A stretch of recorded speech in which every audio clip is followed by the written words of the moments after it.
नमस्कार दोस्तों, मैं डॉक्टर श्रद्धा श्रीवास्तव आपसे फिर मिलने आ गई। आज शनिवार है, आप लोगों से मिलना बहुत अच्छा लगता है। आप स्वस्थ होंगे, सुरक्षित होंगे, अच्छी तरह से होंगे। मैं किसी न किसी भाव के साथ में, किसी न किसी विचार को लेकर के आपके साथ आती हूँ, साझा करती हूँ। आपके साथ सब कुछ बाँटना, सब कुछ साझा करना मुझे बहुत पसंद आता है। आपको भी आशा अच्छा लगता होगा। आज शनिवार है, तो मैं एक नई बिल्कुल साधारण सी बातों पे मैं बात करती हूँ। साधारण सा टॉपिक होता है मेरा। आज मैं लेकर के आई हूँ कि माँ से हम नखरे कैसे दिखाते हैं। माँ से नखरे, सब बच्चे माँ से नखरा दिखाते हैं ना, क्योंकि माँ ही एक ऐसी है जो उनके सारे नखरे पूरा करती है और कोई बर्दाश्त नहीं करेगा और कोई उनके नखरे पूरा ही नहीं करेगा। आजकल बच्चे क्या करते हैं, आजकल बच्चों के दूसरे नखरे होते हैं। हम लोग के ज़माने में दूसरे नखरे होते थे। आजकल बच्चे लैपटॉप कैसा होना चाहिए, उनका टैबलेट कैसा होना चाहिए, उनकी ड्रेसेस कैसी होनी चाहिए, जूते चप्पल कैसे होने चाहिए, है ना। इस सब के नखरे दिखाते हैं। हम लोग के टाइम में ये नखरा नहीं होता था, खाली खाने के नखरे होते थे। हम लोग बहुत सरल होते थे, है ना। तो खाने के नखरे होते थे, क्योंकि हम लोग ज़मींदारों के घर के थे। थोड़ा दूध दही की नदियाँ बहती थी, उसमें गाय भैंस घर में दूध देती थी, लगती थी। तो हमारे उनके नखरे होते थे कि हम खाने में क्या खाएंगे। और बच्चों के नखरे माँ पूरी भी उसको पूरा भी कर लेती थी, क्योंकि साधारण सी चीज़ होती थी, तो माँ उस बात को पूरा भी कर लेती थी नखरे को। तो हम लोग कैसे दिखाते थे वो मैंने शब्दों में व्यक्त करने की कोशिश की है, और मैं आपके सामने रख रही हूँ उसको। आशा है पसंद आएगा, और पसंद आए तो आप हमारे चैनल को सब्सक्राइब करें, शेयर करें और उसको आगे बढ़ाएं, लाइक करें। मैं सिर्फ दूध दही घी चीनी और फल ही खाती थी।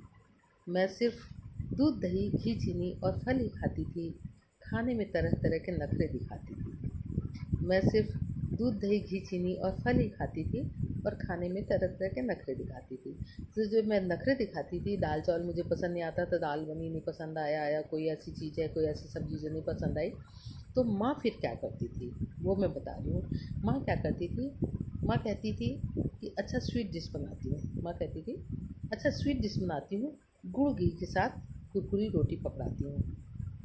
माँ कहती है स्वीट डिश बनाती हूँ, गुड़ घी के साथ कुरकुरी रोटी पकाती हूँ। तो माँ, अगर कभी आपने खाया है गुड़ घी के साथ में रोटी, तो बहुत टेस्टी लगती है, स्पेशली जाड़ों में तो बहुत ही अच्छी लगती है वो, है ना। और माँ तुरंत रोटी को कुरकुरी सेक करके, थोड़ी सी कड़ी कड़ी सेक करके और घी गरम करके और उसमें गुड़ डाल करके हम लोगों को दे देती थी। तो वो चीज़ भी बहुत टेस्टी लगती थी, बहुत अच्छी लगती थी। और दूसरा क्या करती थी, जब हमें नहीं पसंद आता था, तवे पे, क्योंकि तवा चढ़ाई होता था, तवे पर दूध डालती, झट रबड़ी बनाती। तवे पे ही, क्योंकि तवा रोटी सेकने के लिए चढ़ाई होता था आग के ऊपर, तो तवे पे दूध डाल देती तो दूध गाढ़ा हो जाता था थोड़ा सा, फिर उसमें उससे भी रोटी खाने में, क्योंकि रबड़ी जैसी हो जाती, बहुत अच्छा लगा। तवे पर दूध डालती, झट रबड़ी बनाती। ये दूसरा काम करती थी। तीसरा काम माँ क्या करती थी, जब हम नखरे दिखाते थे खाने में, सब्ज़ी और दाल नहीं पसंद आता था, तो पहले चूल्हा होता था, चूल्हे में रोटी सेकी जाती थी। और गैस वैस तो बाद में आई, और गैस थोड़ा सा बचा के रखी जाती थी। कोई मेहमान आएगा, उसके लिए चाय बनानी है, कुछ नाश्ता बनाना है, तो उन सब चीज़ों को गैस को बचा के थोड़ा सा रखा जाता था। तो माँ क्या करती, जब हमको और नहीं पसंद आता तो दूसरा काम वो ये भी करती थी। तीसरा काम, चूल्हे में दो आलू डालकर, चूल्हे में दो आलू डालकर राख में दबाकर भूनकर, चूल्हे में दो आलू डालकर राख में दबाकर भूनकर, है ना, माँ ये भी करती थी। और क्या करती, गर्म भरता बनाती और रोटी से पकड़ाती। तो उसका चूल्हे को आलू को भून करके भरता बना देती थी और रोटी से पकड़ा देती थी, तो वो भी हमें अच्छा लगता था। माँ ये काम भी करती थी। और माँ एक काम, पहले संयुक्त परिवार होता था, तो संयुक्त परिवार में क्या होता था कि सब खाना खा लें तो सबके बाद में खाना है, बड़े लोग खा लें तो उसके बाद खाना, ये नहीं कि आपको भूख लगी और आपने खा लिया, तो और बड़ों का लिहाज किया जाता था, तो बाद में खाना खाते थे। जो लेडीज़ थी, स्पेशली जो औरतें थी घर की, वो स्पेशली जो है बाद में ही खाती थी खाना। तो उसमें क्या होता था, संयुक्त परिवार में जिठानी देवरानी सब होती थी, तो बड़ी माँ लोगों का भी बहुत दबदबा, ताई लोगों का भी बहुत दबदबा होता था। तो माँ अब क्या करती थी, जैसे मतलब मुझे भूख नहीं है करके एक बार में परस दिया जाता, फिर जूठा मानते थे, उसको हटा के नहीं रखते थे।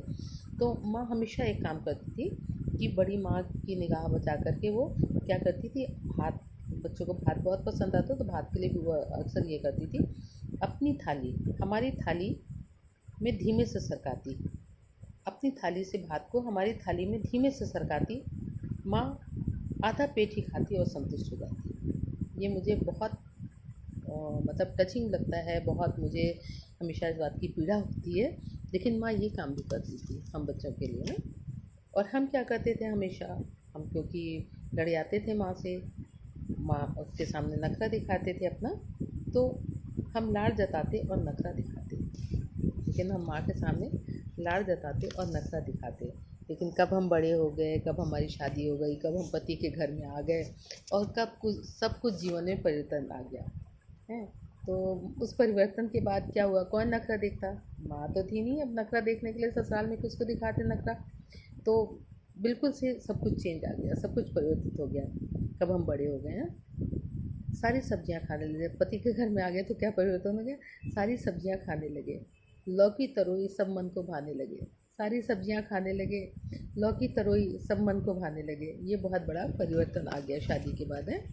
क्योंकि किससे कहते कि नहीं नहीं हम तो गुड़ चीनी ही खाएंगे, हम तो आम ही खाएंगे या हम फल ही खाएंगे, किससे कहते, कोई सुनने वाला नहीं था ना। तो ये बहुत बड़ा परिवर्तन आ गया।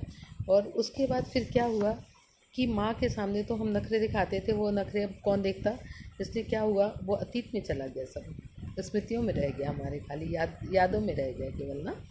माँ के सामने नखरे माँ के सामने के नखरे कब छू मंतर हो गए, माँ के सामने के नखरे कब छू मंतर हो गए और ये सब स्मृतियों में ही रह गए। माँ के सामने के नखरे कब छू मंतर हो गए और ये सब सिर्फ स्मृतियों में ही रह गए। सारी माँओं को समर्पित मेरी ये कविता, आशा है आप लोगों को पसंद आएगी। शुभ रात्रि, नमस्कार। अगले शनिवार को हम फिर मिलेंगे आपसे एक नई विचारधारा के साथ में, एक नए भावों के साथ में। तब तक आप सुरक्षित रहें, स्वस्थ रहें। धन्यवाद।